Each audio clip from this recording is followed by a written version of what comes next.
Think you know who invented the Pythagorean theorem? Think again. You might be surprised.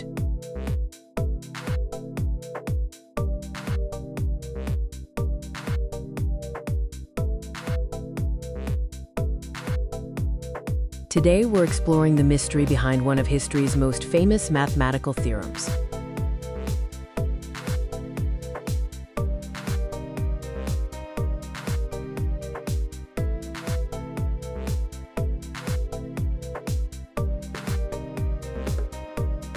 The popular story paints Pythagoras as discovering this fundamental principle, but is it really true?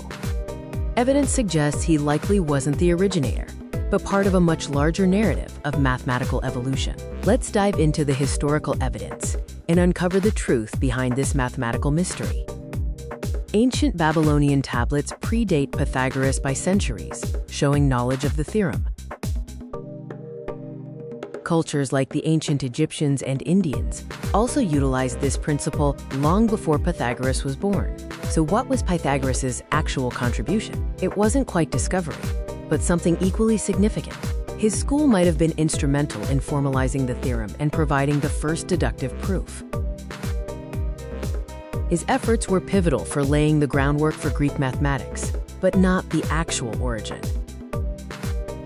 Why the persistent misconception? Well, history can be quite the storyteller. Often historical narrative is shaped by legacy and attribution rather than precision of facts. Simpler explanations are often easier to digest and remember than complex historical truths. It's important to revisit historical narratives and separate fact from fiction. The myth of sole discovery clashes with the historical record, pointing to a much larger, shared knowledge. Regardless of who discovered it first, the Pythagorean theorem remains crucial to mathematics and our understanding of geometry.